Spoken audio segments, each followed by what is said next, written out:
The man who exposed these hidden classified documents that lay in our government in secret for decades is none other than the chief Washington correspondent for Newsmax, investigative journalist James Rosen. He's also the author of a new book called Scalia, Supreme Court Years 1986 to 2001. Highly recommend that.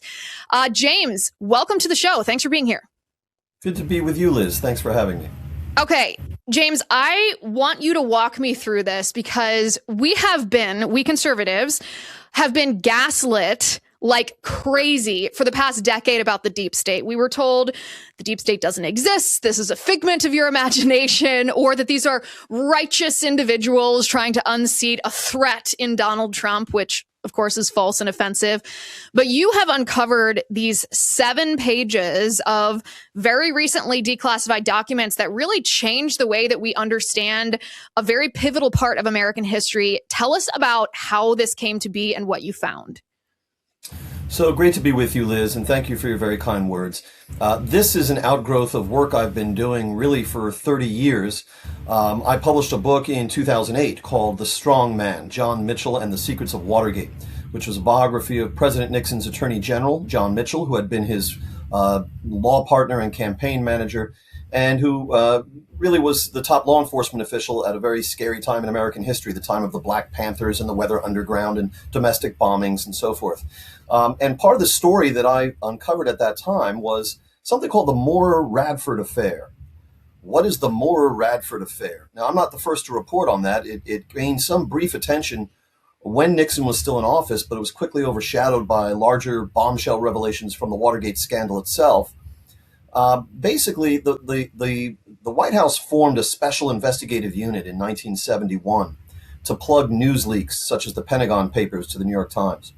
And that group was called the Plumbers informally because they plugged news leaks.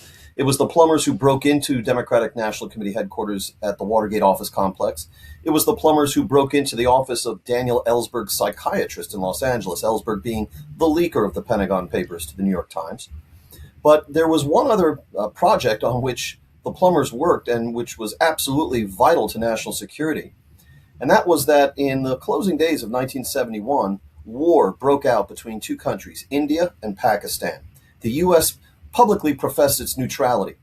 But privately, behind the scenes, Nixon was favoring Pakistan because the Pakistani government was quietly helping Nixon make the arrangements for his historic trip to China, which came in February 1972.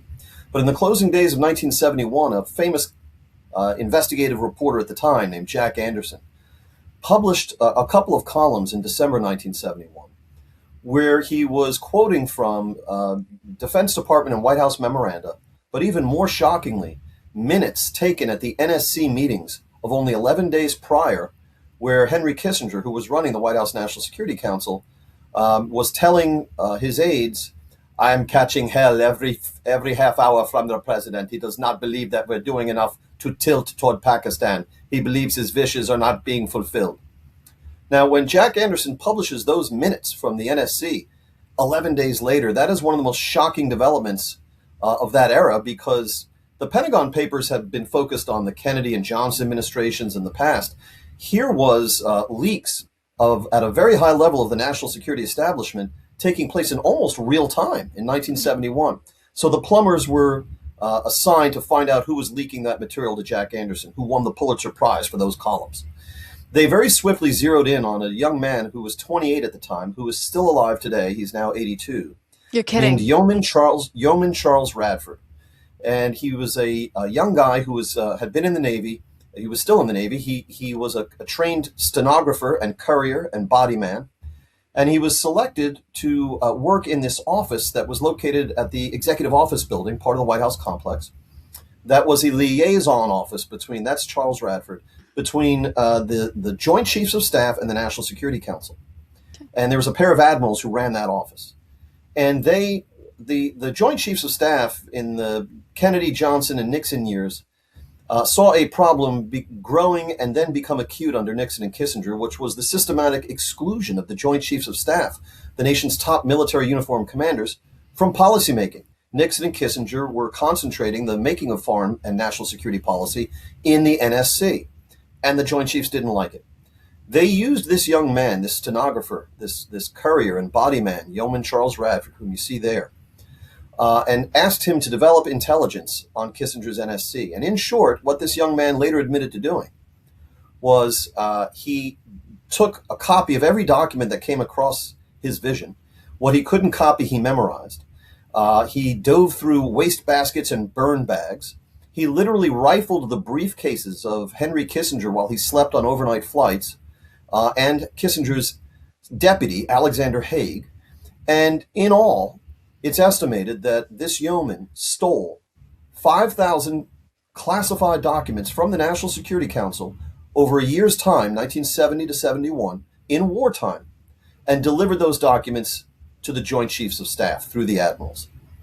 And in the year 2000, let me go back. In 1974, this story was broken by a pair of reporters who were not Woodward and Bernstein, and the Senate Armed Services Committee held some brief hearings into this. But everybody involved. I'm sorry? They held hearings into Radford? Yes, on the Moore-Radford affair. Once the newspapers broke this, that the Pentagon had been spying on Henry Kissinger this was broken in 1974, so the Senate Armed Services Committee had to do something. They held classified closed-door hearings, but everybody involved had good reason to want to let the matter drop, and ultimately nothing was done. In the year 2000, the National Archives released the Nixon tapes for the month of December 1971. And there was one lonely researcher who showed up to listen to those tapes, and that was me, because I knew which date we were looking for. On the evening of December 21, 1971, after the plumbers had put this yeoman under a polygraph machine and he broke down crying, he refused to admit that he gave the documents to Jack Anderson, whom he admitted knowing, who was a fellow Mormon. But he did admit under intense pressure and polygraphing that he had given these 5,000 documents to the Joint Chiefs of Staff. Now the plumbers knew this was much bigger than news leaks. The lead Pentagon investigator said this is a 7 Days in May, which was a Cold War era movie and novel that was about the military unsuccessfully plotting to overthrow the President of the United States for pursuing peace deals with the Soviets. And of course, Nixon was pursuing rapprochement with the Soviet Union and China, and he had cut defense spending considerably in his first term. The tape of the December 21, 1971 meeting is the most important in all the Nixon tapes before Watergate. And as I say, it was released in 2000, and I was the first pair of ears outside the government to hear it.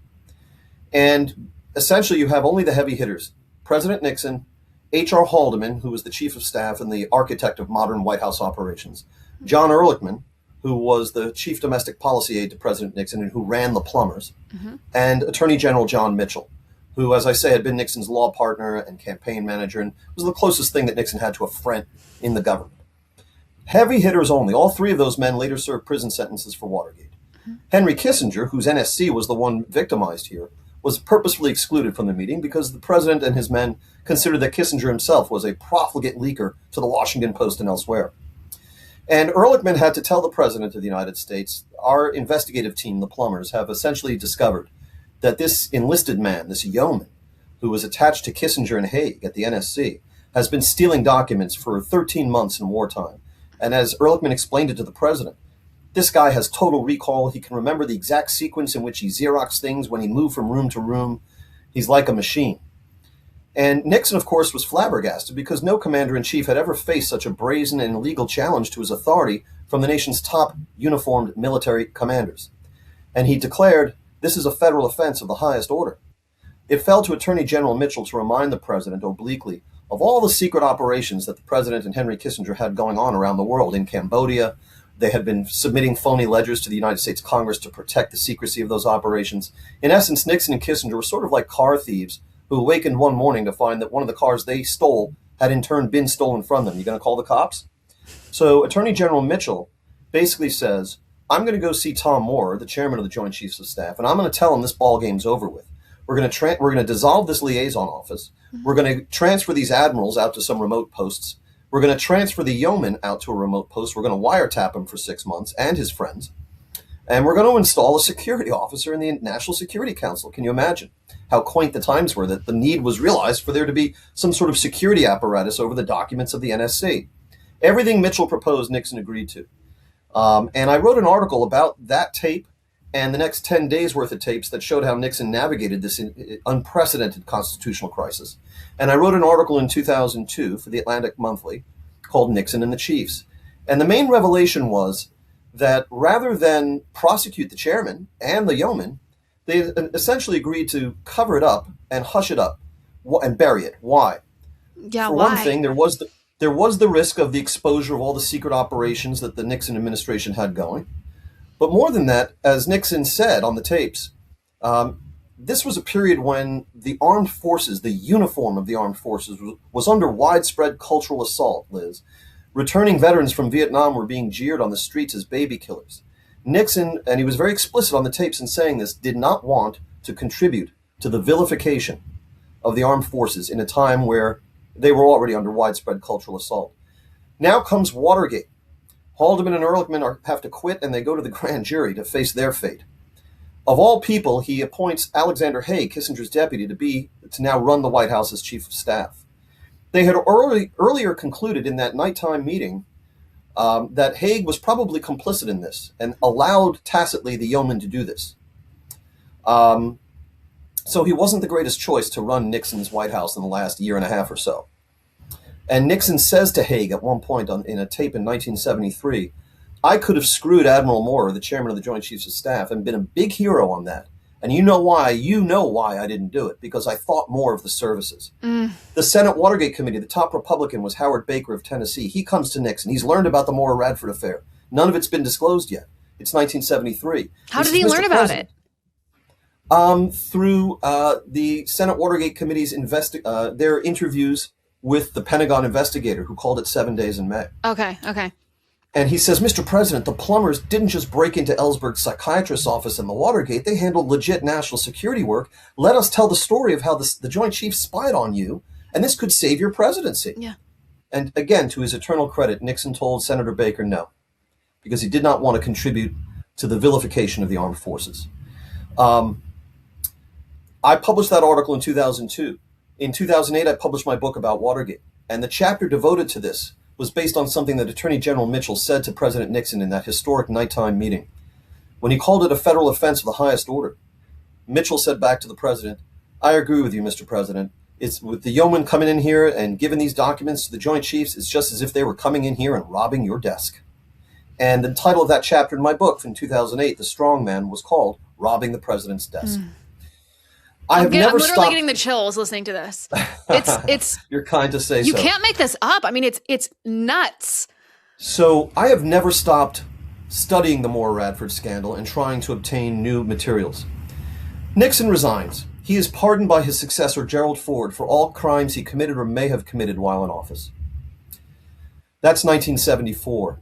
The Watergate Special Prosecution Force, the special counsel of that day, was still in existence, and they still had some cleanup work to do. They had convicted Haldeman, Ehrlichman, and Mitchell, but they still had other prosecutions running, and they were demanding access to ex-President Nixon for his testimony. And there was a big, long tussle between the Watergate special prosecutors and Nixon's lawyers. Ultimately, it was agreed that 8 special prosecutors, 2 members of a grand jury impaneled back here in Washington, and a stenographer would fly out to San Clemente, and they would interview and under oath, they would interrogate ex-President Nixon on 5 agreed-upon subjects, which included among them like the 18-and-a-half-minute gap that was found on one of the Watergate tapes, etc. That testimony by ex-President Nixon was the first time any president had ever appeared before a grand jury. It marked the only time that Mr. Nixon ever testified in depth about Watergate under oath. The testimony consumed 11 hours over 2 days' time in June 1975. At a certain point towards the close of the second and final day, one of the younger Watergate prosecutors starts to ask questions of the ex-president about what he calls the Radford Project. And he wants to know about the wiretapping that was done in that project. Nixon cuts him off.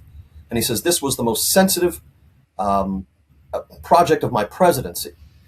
And what ensued in the grand jury room out in San Clemente with the prosecutors, the 2 members of the grand jury, and a stenographer, and Nixon and his lawyers, the whole 11 hours of testimony took up 297 pages of transcript.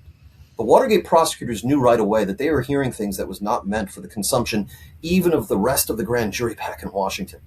When they get back to Washington, they take the 297 pages, and this has never been revealed before. This was revealed in my New York Times article. They take the transcript to the White House counsel's office under President Ford. And there in the counsel's office, besides the White House counsel, Phil Buchan, is a man named Brent Scowcroft, who is the lieutenant general who was deputy White House national security advisor. And they look at the transcript together. And Scowcroft takes out a red stamp that says classified. And there are 7 pages of this examination where Nixon had warned the prosecutors. He says, I would urge the special prosecutor, don't open that can of worms. But the next 7 pages, Scowcroft agrees. And he stamps each page classified 7 times. He hands it to the prosecutors. They take those 7 pages, they stick them in an envelope, they seal the envelope, they staple to the front of it an order from the Chief Judge of Washington dated the day before sealing these contents. He hands it to Scowcroft. Scowcroft takes that sealed envelope, sticks it in another sealed envelope labeled White House, seals it, and writes in his own hand, do not touch, not do not open, do not touch. Sealed in the presence of the White House counsel by Brent Scowcroft, July 1, 1975. It's interesting that the injunction extended beyond opening it to don't even touch it. There it stayed. And not until the year 2011 did the National Archives release that transcript. The 297-page transcript, right? Not the 7 pages? Well, yes, 290 of the 297 pages. Oh. I reported on it for Fox News. Josh Gerstein of Politico reported on it. It was an amazing transcript, but you're a Daily Deadline reporter. You're looking at a 300-page transcript. You're going to pick a few quotes, make a story, and keep going. 7 pages, those 7 pages that General Scowcroft had stamped classified, remained classified even in 2011. And to remind you, 2011 is 36 years after the grand jury examination and 17 years after Nixon's death. Recently, I got my hands on those 7 pages. And that's what I published in the New York Times. And on this past Sunday. And the revelations of those 7 pages are significant. They talk about, and through the course of researching this, I was able to bring still more that's been unpublished to the record of this era in the New York Times, such as some of the excerpts from the transcriptions, the FBI transcriptions of Yeoman Radford's phone conversations. It turns out 2 other people were wiretapped as part of the Radford Project. One a State Department official, one a Defense Department official. That had never been known before, and I identified them by name in this article. I would say the chief revelation of the 7 pages in which Nixon is describing how in the India-Pakistan war, if China sided with Pakistan and got jumped by the Russians, then we would side with the Chinese and so on. It was global power politics inside dope that none of the listeners in that room, including the prosecutors, had ever heard in their lives. That's why they took the transcript to Scowcroft. The chief revelation, though, I think, is that Nixon says at one point, I met the yeoman on a plane, casually. He was a brilliant young man. He spoke several languages. Now, it had never been known that Nixon met Yeoman Radford. And to Americans of a certain age, it brings to mind the infamous photograph of the Soviet spy, Alger Hiss, who was a high-ranking State Department official in the New Deal era, shaking the hand of President Truman in San Francisco in 1945. If you want to know how high up the chain of command the mole got, the answer was, in his case, and in this case, the Moore Radford affair, the very top. And so all of this is of a piece with still other institutional spying on President Nixon, who I call the most spied-on president of modern times. My work using the Freedom of Information Act for that book, The Strong Man, showed that I got 200, 300 pages of FBI files for John and Martha Mitchell, the Attorney General and his wife. They were the first cabinet couple to receive round-the-clock protection from the FBI because Mrs. Mitchell was a famous figure in her own right, and they were receiving death threats. And I discovered in 1992, when I got my hands on those FBI files, that every word the Mitchells said in the company of these agents, driving them places, fixing their burglar alarm in the Watergate East apartment complex where they lived, every word they said was being typed up and sent up the chain of command to J. Edgar Hoover, the director of the FBI. And how do we know that? Because Hoover would literally write on these documents in his own hand and sign his initials with comments on what the Mitchells were saying. And so that is the FBI spying on the boss of the Department of Justice, their boss, Attorney General John Mitchell, Nixon's closest friend. As well, CIA was concerned about the existence of the plumbers. They did not want as the professionals in the spy game, some amateur bunch of people they'd never heard of conducting break-ins around the country. And it was clear to CIA that the plumbers had to be infiltrated, if not neutralized altogether. And so we now know from a variety of official sources, and this is beyond dispute at this point, this is irrefutably demonstrated by the archival evidence, that CIA was detailing its personnel to various units in the orbit of President Nixon, from the Watergate burglary team itself, which had an agent on the team who was reporting back to CIA. And when the Watergate special prosecutors went to Langley and said, "We demand the personnel file of that individual," Langley told the Watergate special prosecutors to stuff it, that they would fight any subpoena to the death because it would breach the trust of, quote, "an agent." So they had an agent on the Watergate, the plumbers, okay? And the agency admitted in 1975 that they had infiltrated with their personnel, quote, intimate components of the office of the president. And we now know that one of those offices of the president that CIA detailed its personnel to was the Technical Services Division of the United States Secret Service, which happened to be the unit that was responsible for the maintenance and operation of President Nixon's taping system. So, the Moore Radford, the military spying, which was the most organized perhaps of all of this is of a piece. And all of it adds up to a beast that is the deep state.